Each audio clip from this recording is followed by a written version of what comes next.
कक्षा 10वीं के छात्र एवं छात्राओं, देवेंद्र कुमार पांडे का नमन। आज आपके समक्ष स्पर्श भाग 2 के अंतर्गत कबीर के साखी के दोहों की सरल व्याख्या वीडियो के माध्यम से आपके समक्ष पहुंचाना चाहता हूं, ताकि परीक्षा में आपके लिए लाभप्रद हो सके। आज कबीर जी के संबंध में कुछ जानकारियां भी देना हमारी अहम भूमिका एवं जिम्मेदारी बन जाती है। कबीर ज्ञान मार्गी शाखा के प्रमुख एवं प्रतिनिधि कवि माने जाते हैं। आपका जन्म 1398 ईस्वी में काशी में हुआ। कहा जाता है कि इनका जन्म एक विधवा ब्राह्मणी के गर्भ से हुआ था और वह लोक लाज के डर से इन्हें लहरतारा नामक तालाब के निकट छोड़ आई थी। वहां से ले जाकर नीमा और नीरू जुलाहा दंपति ने इनका पालन पोषण किया। इस प्रकार हिंदू मुसलमान दोनों के संस्कार इनके जीवन में विद्यमान है। कबीरदास जी अनपढ़ थे। उन्होंने स्वयं अपने बारे में कहा कि मसी कागज छुओ नहीं, कलम गही नहीं हाथ। कबीर की भाषा शैली ने सामान्यतः जन को प्रभावित किया। उनकी भाषा पंचमिल खिचड़ी है, जिसे साहित्यकारों ने सद्धुकड़ी के नाम से पुकारा है। इस भाषा में पूर्वी हिंदी, ब्रज, अवधी, राजस्थानी, पंजाबी आदि भाषाओं का मिश्रण है। कबीर ने साखी और शब्द शैली में अपनी बात कही है। अब कबीरदास जी का साखी के अंतर्गत जो पहला दोहा है, उसकी व्याख्या आपके समक्ष प्रस्तुत करने जा रहा हूं। ऐसी वाणी बोलिए मन का आपा खोय, अपना तन शीतल करे, औरन को सुख होए कबीरा, औरन को सुख होए। वाणी का मतलब होता है बोली। आपा का मतलब होता है अहम यानी अहंकार। तन का मतलब होता है शरीर। शीतल का मतलब होता है ठंडा। प्रस्तुत दोहा ज्ञान मार्गी कवि कबीरदास द्वारा रचित है। इसमें कबीर ने मीठी वाणी का महत्व बताया है, जो इस प्रकार है। ऐसी वाणी बोलिए मन का आपा खोए, अर्थात कबीर का कहना है कि हमें ऐसी वाणी यानी बोली बोलनी चाहिए जिससे हमारा अहंकार न झलकता हो। स्वयं को खोकर बोलना ही अच्छा होता है, यानी अहंकार का त्याग करके ही बोलना चाहिए। इसका सुखद परिणाम हमारे शरीर पर भी पड़ता है। मीठी बोली से हमारा शरीर शीतल होता है और ऐसी बोली से दूसरों को भी सुख मिलता है।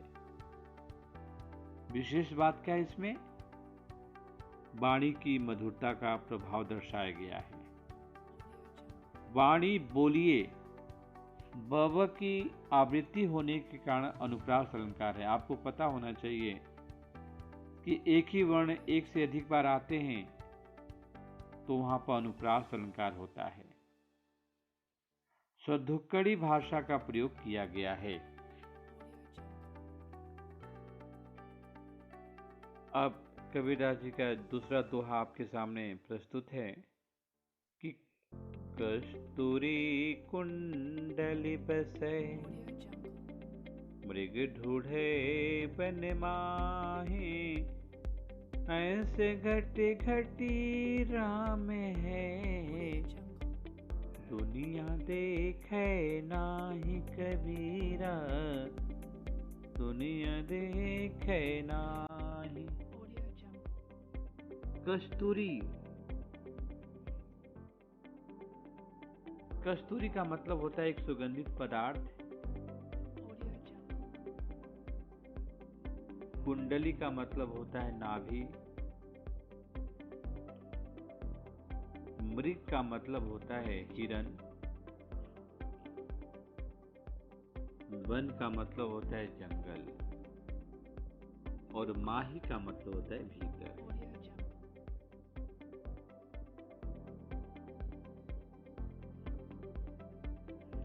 यानी कबीरदास जी उदाहरण देकर अपनी बात समझाना चाहते हैं कि कस्तूरी तो हिरन की नाभि में ही होती है, पर उसकी सुगंध पाकर वह उसे जंगल के मध्य ढूंढता फिरता है। उसे अपने अंदर कस्तूरी के होने का ज्ञान ही नहीं होता। यही दशा मनुष्यों की है। वे राम अर्थात परमात्मा को मंदिरों तीर्थों में ढूंढते फिरते हैं, जबकि वह तो उसी के हृदय में आत्मा के रूप में विराजमान रहता है। यह स्थिति तब तक बनी रहती है जब तक व्यक्ति को ज्ञान प्राप्त नहीं होता। ज्ञान प्राप्ति के बाद मनुष्य भटकता ही नहीं है, हिरन की तरह। जैसे हिरन भटकता रहता है, मनुष्य नहीं भटकता। कबीर ने ईश्वर का निवास अपने अंदर हृदय में ही बताया है। विशेष बात यही है। यह दोहा कबीर के रहस्यवाद को स्पष्ट करता है। ढोंग आडंबरों पर कराई चोट है, कस्तूरी कुंडल क 2 बार आने के कारण अनुप्रास अलंकार आया है, अनुप्रास अलंकार है। घटी घटी एक ही शब्द एक से अधिक बार आते हैं, उसको हम पुनरुक्ति अलंकार कहते हैं। तो घटी घटी में पुनरुक्ति अलंकार है।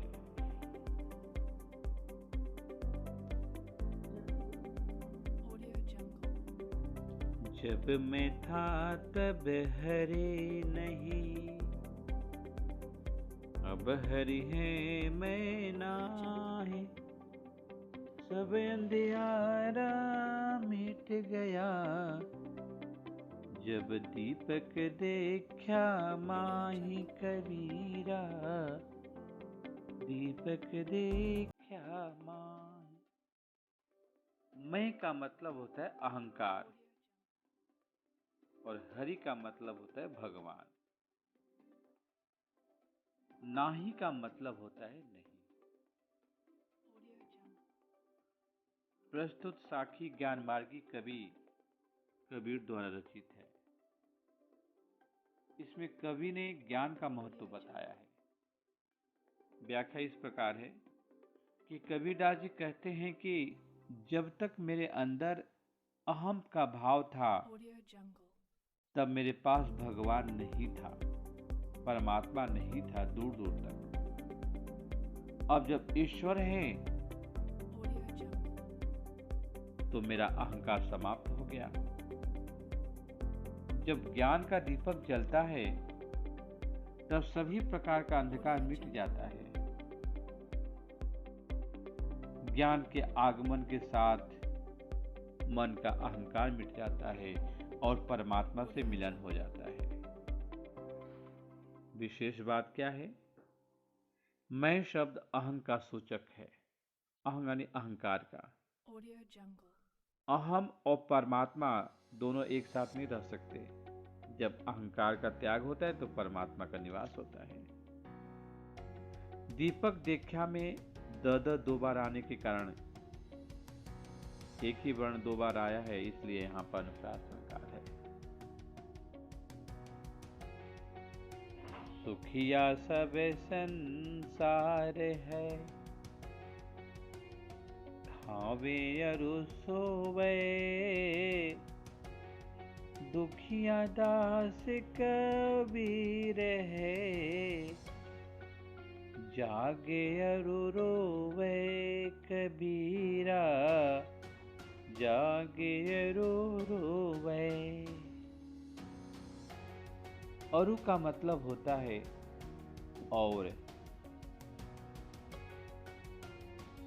सुखिया का मतलब सुखी, संसार का मतलब संसार, सोवे का मतलब सोना, खावे का मतलब खाना।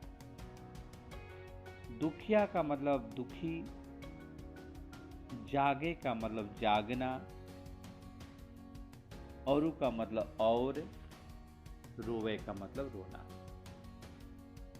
इसकी व्याख्या इस प्रकार होगी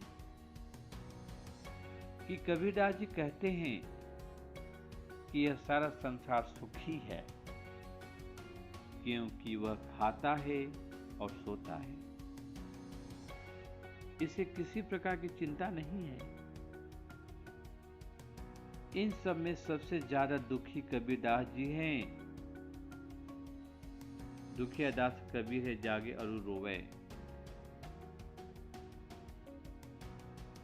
सबसे दुखी कबीरदास जी हैं क्योंकि संसार के दुख और तकलीफ के बारे में सोचते हैं, समझते हैं, उसको दूर करने की कोशिश करते हैं और इस काम के लिए रात भर जागते रहते हैं और रोते रहते हैं।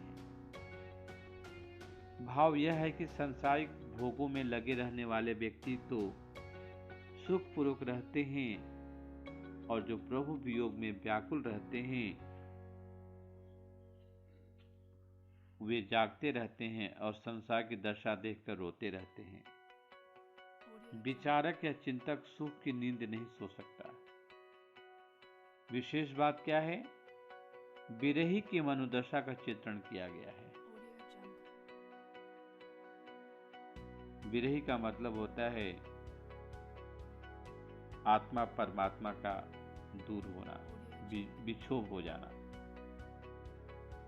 सब संसार दुखिया दास, सब संसार में स की आवृत्ति, दुखिया और दास में द की आवृत्ति के कारण अनुप्रास अलंकार है। शुद्ध कड़ी भाषा का प्रयोग है।